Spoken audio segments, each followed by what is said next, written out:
حضرت آدم علیہ السلام سے پہلے دنیا میں کیا تھا؟ یہ وہ سوال ہے جو ہم سب کے ذہن میں آتا ہے کہ کائنات میں انسانوں کے بسنے سے پہلے آخر کیا تھا؟ ایک صحابی نے حضور صلی اللہ علیہ وآلہ وسلم سے سوال کیا کہ اے اللہ کے رسول، زمین اور آسمان کو پیدا کرنے سے پہلے ہمارا پروردگار کہاں تھا؟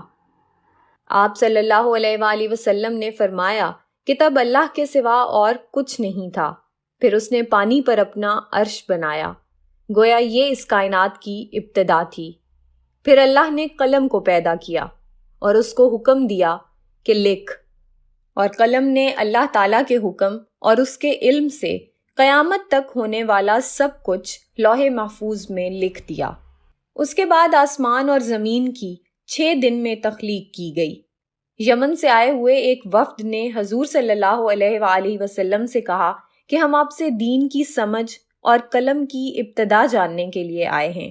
تو آپ صلی اللہ علیہ وآلہ وسلم نے فرمایا، جس کا مفہوم یہ ہے کہ سب سے پہلے صرف اللہ تھا، اس کا عرش پانی پر تھا، پھر اس نے قلم پیدا کیا، اس قلم نے لوح محفوظ پر قیامت تک ہونے والے تمام واقعات لکھ دیے، پھر آسمان اور زمین کو پیدا کیا گیا۔ اس کی جو ترتیب ہمیں روایات سے پتہ چلتی ہے وہ کچھ یوں ہے کہ اللہ تعالیٰ نے ہفتے کے دن مٹی یعنی زمین کو پیدا کیا۔ جب اللہ نے زمین بنائی تو وہ کانپنے لگی۔ پھر اللہ نے اتوار کو اس میں پہاڑ بنائے زمین کو سہارا دینے کے لیے، ایسے جیسے اس میں کیل ٹھونک دیے۔ اس سے زمین ساکن ہو گئی۔ پیر کے دن اس میں درخت اگائے، منگل کے دن تکالیف، مصیبتیں، جراثیم اور بیماریاں بنائیں۔ بدھ کے دن نور کو پیدا فرمایا۔ جمعرات کو زمین میں چوپائے بنائے اور انہیں زمین پر پھیلا دیا۔ اور پھر جمعے کے دن کی آخری گھڑیوں میں یعنی عصر کے بعد آدم علیہ السلام کو پیدا فرمایا۔ گویا اللہ تعالیٰ نے انسان کی پیدائش سے پہلے اس کی آسائشوں کے لیے زمین اور اس پر ضرورت کی تمام اشیاء پیدا فرما دی تھیں، یعنی مخلوق کی ابتدا میں آخری نمبر پر انسان کو پیدا کیا گیا، اور نسل انسانی میں سب سے پہلی تخلیق حضرت آدم علیہ السلام کی تھی۔ وہ تمام انسانوں کے باپ ہیں۔ انسانوں کی پیدائش سے پہلے فرشتوں اور جنوں کی تخلیق بھی ہو چکی تھی۔ فرشتے اللہ تعالیٰ کی وہ مخلوق ہیں جن کا اصل ٹھکانہ آسمان ہے اور وہ زمین والوں کے لیے استغفار کرتے ہیں۔ فرشتوں کو نور سے پیدا کیا گیا، جبکہ جنوں کی پیدائش آگ سے کی گئی، اور انسانوں کی تخلیق مٹی سے ہوئی۔ ابلیس جو کہ شیطان تھا وہ بھی فرشتوں میں سے نہیں بلکہ جنوں میں سے تھا، اور اس کی تخلیق بھی آگ سے کی گئی۔ کچھ روایات سے پتہ چلتا ہے کہ آدم علیہ السلام سے 2000 سال پہلے جنات پیدا کیے گئے، اور جب وہ فتنہ فساد میں حد سے آگے بڑھ گئے تو اللہ تعالیٰ نے ان کی طرف فرشتوں کا ایک لشکر بھیجا۔ ان میں خوب مارکہ آرائی ہوئی، اور اس میں فرشتوں نے جنوں کو تہس نہس کر دیا، اور وہ سمندروں کے جزیروں میں پناہ لینے پر مجبور ہو گئے، اور آج تک ان کے رہنے کی جگہ یہی جزیرے ہیں۔ ابلیس یعنی شیطان جو کہ جنات کا سردار ہے، اس کا ایک تخت ہے، اور وہ تخت پانی پر ہے۔ ابلیس کا اصل نام عزازیل تھا، اور اس کے نافرمانی کے بعد اسے ابلیس کا نام دیا گیا۔ ابلیس کا وہ تخت حقیقتاً کس جگہ پر ہے یہ ہم نہیں جانتے۔ خیر، جب اللہ تعالیٰ نے زمین کو انسانوں کے ذریعے سے آباد کرنا چاہا تو انسان کی تخلیق فرمائی، کیونکہ جنوں میں انسان جتنی فہم و فراست نہیں تھی۔ کہا جاتا ہے کہ جنوں میں سب سے زیادہ علم رکھنے والا جن انسانوں میں سے ایک 10 سالہ بچے کے برابر عقل رکھتا ہے۔ اللہ نے انسان کی تخلیق کر کے اس میں روح پھونکی۔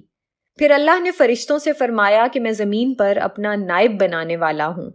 فرشتوں نے اللہ سے پوچھا کہ ایسی مخلوق کو کیوں پیدا کرتا ہے جو زمین پر فساد کرے اور خون بہائے، اور ہم ہر وقت تیری تعریف اور پاکیزگی بیان کرتے ہیں۔ جس پر اللہ تعالیٰ نے فرمایا کہ جو کچھ میں جانتا ہوں وہ تم نہیں جانتے۔ فرشتوں کے اس سوال کے 2 مقاصد تھے۔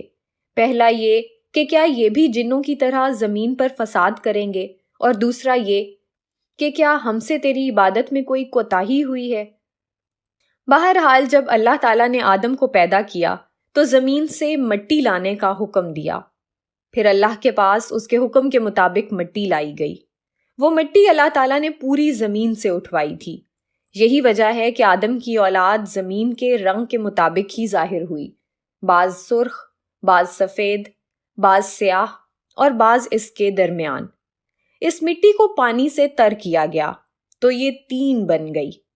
قرآن مجید میں بعض جگہ انسان کی تخلیق کے لیے تراب کا لفظ آیا ہے، یعنی کہ خشک مٹی، اور بعض دفعہ 3 کا لفظ آیا ہے جو کہ بھیگی ہوئی یا تر مٹی کو کہتے ہیں۔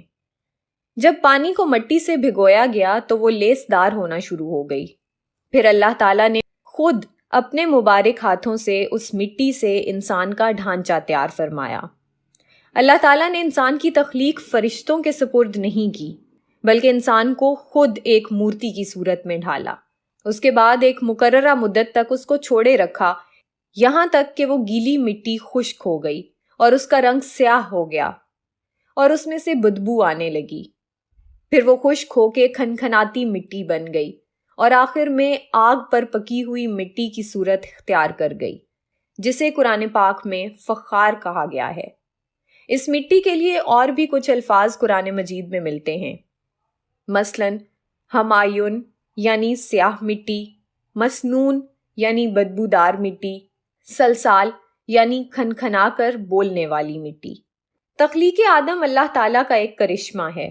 انسانوں کو ایک بہترین شکل عطا کی گئی۔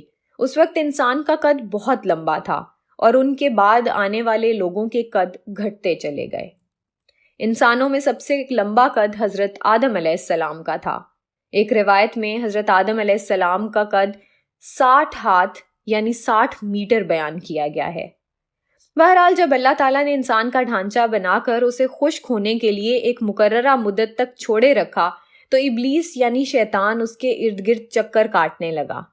وہ اس ڈھانچے کو ٹھوکر مارتا تو اس میں سے ایسی آواز آتی جیسے خالی مٹی کے مٹکے سے آتی ہے، اور اس نے دیکھا کہ یہ ڈھانچہ پیٹ والا ہے، تو وہ سمجھ گیا کہ یہ مخلوق اپنے آپ پر قابو نہیں رکھ پائے گی۔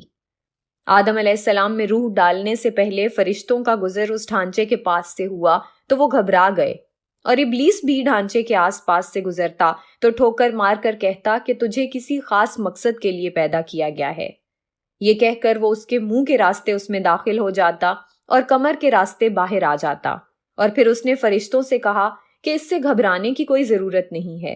اگر مجھے اس پر مسلط کیا گیا تو میں اسے ہلاکت میں ڈال دوں گا، اور اگر اسے مجھ پر مسلط کیا گیا تو میں یقیناً اس کی نافرمانی کروں گا۔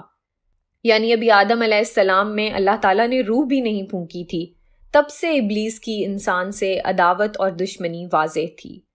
پھر اللہ تعالیٰ نے آدم علیہ السلام میں اپنی روح پھونکی۔ جیسے ہی روح اس مجسمے میں سر کی طرف سے داخل کی گئی تو آدم علیہ السلام کو چھینک آ گئی۔ فرشتوں نے آدم علیہ السلام سے کہا کہ الحمدللہ کہیے۔ انہوں نے کہہ دیا۔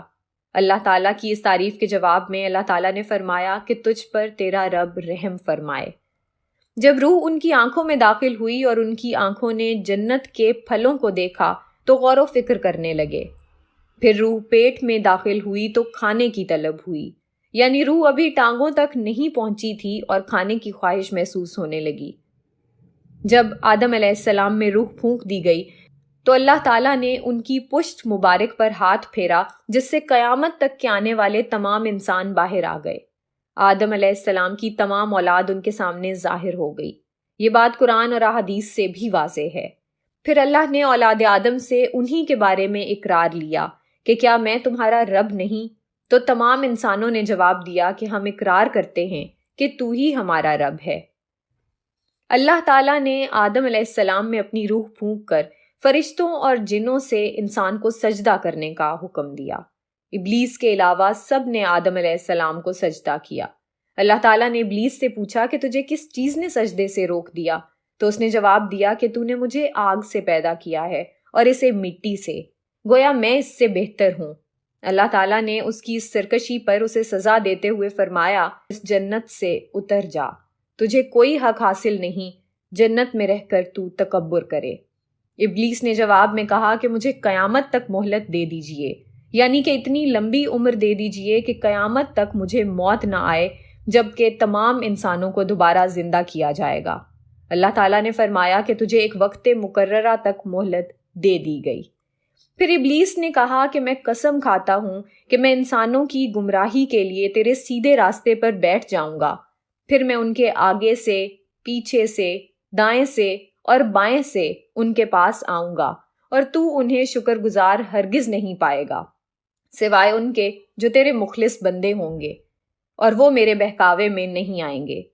اللہ نے اسے ذلیل و خوار کر کے وہاں سے نکال دیا اور فرمایا کہ ان میں سے جو شخص بھی تیرا حکم مانے گا میں ایسے تمام لوگوں سے جہنم کو بھر دوں گا، اور میرے بندوں پر تیرا کوئی غلبہ نہیں ہوگا۔ اس طرح یہ واضح ہوا کہ سب سے پہلا گناہ تکبر تھا۔ اس لیے علماء کرام کے مطابق تمام گناہوں کی جڑ تکبر ہے۔ اللہ نے آدم علیہ السلام کو جاہل نہیں بلکہ علم والا پیدا کیا تھا۔ جب اللہ نے آدم علیہ السلام میں مکمل روح ڈال دی تو وہ اپنے پیروں پر کھڑے ہو گئے، تو اللہ نے انہیں حکم دیا کہ جاؤ فرشتوں کی جماعت کو السلام علیکم کہو۔ آدم علیہ السلام کے سلام کے جواب میں انہوں نے وعلیکم السلام ورحمۃ اللہ کہا۔ اللہ تعالیٰ نے فرمایا کہ یہ تیرا اور تیری اولاد کا آپس میں ایک دوسرے کو تحفہ اور ہدیہ ہے۔ اللہ تعالیٰ نے آدم علیہ السلام کو ابتدا میں ہی تمام نام سکھا دیے۔ وہ اللہ تعالیٰ کے حکم سے آسمان اور زمین کی ہر چیز کا نام اور ان کا استعمال جانتے تھے۔ اللہ تعالیٰ نے ان تمام چیزوں کا نام جب فرشتوں سے پوچھا تو وہ ان چیزوں کے نام نہیں جانتے تھے۔ پھر آدم علیہ السلام نے ان تمام چیزوں کے نام بتائے۔ تب اللہ تعالیٰ نے فرشتوں سے فرمایا کہ کیا میں نے تمہیں نہیں کہا تھا کہ میں وہ جانتا ہوں جو تم نہیں جانتے؟ پھر ایک روز جب حضرت آدم علیہ السلام سو رہے تھے تو اللہ تعالیٰ نے ان کی بائیں پسلی سے اماں حوا کو پیدا فرمایا اور انہیں حضرت آدم علیہ السلام کا ہمسفر بنایا۔ جب آدم علیہ السلام بیدار ہوئے تو انہوں نے حوا کو پاس بیٹھے دیکھا۔ انہوں نے پوچھا کہ تم کون ہو؟ انہوں نے جواب دیا کہ میں عورت ہوں۔ حضرت حوا قیامت تک آنے والی تمام عورتوں میں سب سے زیادہ خوبصورت تھیں۔ حضرت آدم اور حضرت حوا دونوں جنت میں رہتے تھے۔ انہیں نور کا لباس پہنایا گیا۔ جب ابلیس نے انہیں گمراہ کرنا شروع کر دیا اور اللہ تعالیٰ نے جس درخت کے پاس جانے سے انہیں منع کیا تھا، شیطان نے انہیں وہی کھانے پر مجبور کر دیا اور اس پر جھوٹی قسمیں بھی کھائیں۔ انہوں نے اس درخت سے کھا لیا اور اللہ تعالیٰ کی نافرمانی کے مرتکب ہوئے۔ اللہ تعالیٰ نے ان سے نور کا وہ لباس لے لیا اور وہ برہنہ ہو گئے۔ وہ اس درخت کے پتوں سے اپنے آپ کو ڈھانپنے لگے، لیکن اس گناہ کے بعد غرور و تکبر کی جگہ وہ اللہ تعالیٰ سے معافی مانگنے لگے اور اس کی مغفرت کے طلبگار ہوئے۔ اس سے یہ بتایا گیا کہ خطا انسان کی فطرت کا حصہ ہے، کیونکہ وہ فرشتوں کی طرح معصوم نہیں ہیں۔ پھر اللہ تعالیٰ نے انہیں جنت سے نکل جانے کا حکم دیا اور فرمایا کہ تمام زمین پر رہو اور تم ایک دوسرے کے دشمن ہوگے۔ پھر وہ دونوں زمین پر اترے اور انہی کے ساتھ ابلیس بھی زمین پر اترا۔ حضرت آدم اور حضرت حوا نے اپنے رب سے معافی کے کلمات سیکھے۔ ایک روایت کے مطابق حضرت آدم کو ہند میں جبکہ حضرت حوا کو جدہ میں اتارا گیا۔ پھر وہ ایک دوسرے کو ڈھونڈنے لگے اور آخر کار میدان عرفات میں ان کی ملاقات ہوئی۔ حضرت حوا نے 20 ولادتوں میں 40 بچوں کو جنم دیا۔ ہر ولادت میں ایک لڑکا اور ایک لڑکی پیدا ہوتی تھی۔ سب سے پہلا جوڑا قابیل اور ان کی بہن کمین کا تھا، اور اس طرح زمین پر نسل انسانی کی افزائش شروع ہو گئی۔ مزید معلومات کے لیے ہمارے چینل کو سبسکرائب کیجیے۔